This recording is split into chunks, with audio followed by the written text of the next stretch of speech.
Hello and welcome back. In this video, we will look at how to format dates inside of Microsoft Excel. No, not the dry fruit, but the actual date that you see in a calendar. If you look at this worksheet here, you can see that there's a column for birth date, one for the hire date, and then another one for the sales date.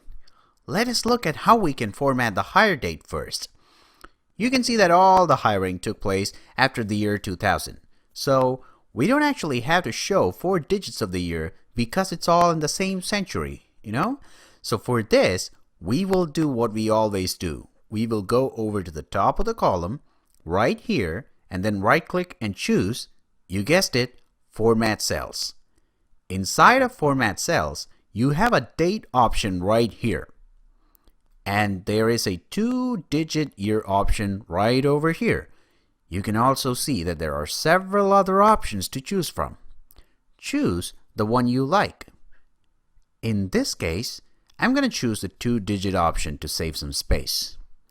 Now, it's not actually necessary that you have to go into Format Cells all the time.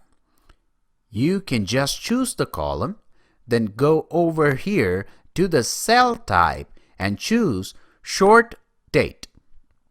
Now, let's modify the birth date column.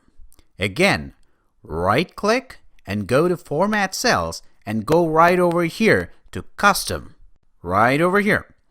You can see that the type MDYYYY is selected.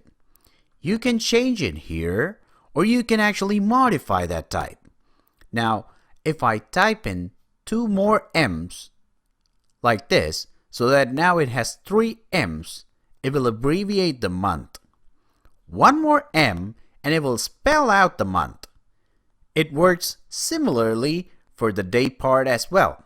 So if we put in 4 M's, 4 D's, and 4 Y's, this is what it will look like when I press OK.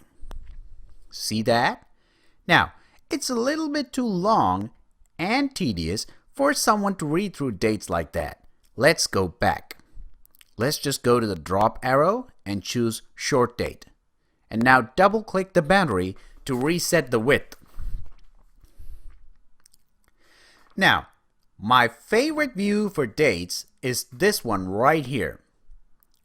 And I got that by pressing Ctrl-Shift-3.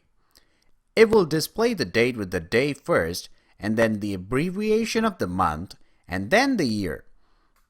So remember, Ctrl-Shift-3. Now, if you want to change it, you can do the same thing we did with the Format Cell settings. Now, let's go over to these columns that display the time. You can see that they are displayed in the 24-hour format, which helps avoid any ambiguity. But if you want the time to be displayed in AM and PM, the keyboard shortcut is Ctrl-Shift-2. Now, there is a time elapsed column. So time elapsed is basically the difference between these two columns, and you can see that it just gives you the hours and minutes elapsed without AM or PM.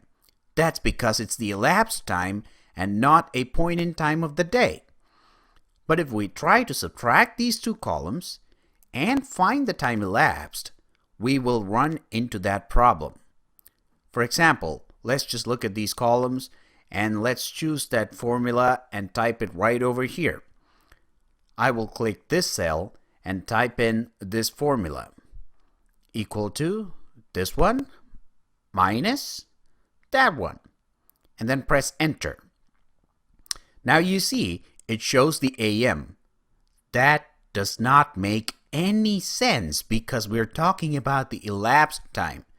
We have to fix that by going into Format Cells and choosing a different format. Remember, the keyboard shortcut is Ctrl-1 to go into Format Cells. So just go into Format Cells and fix it.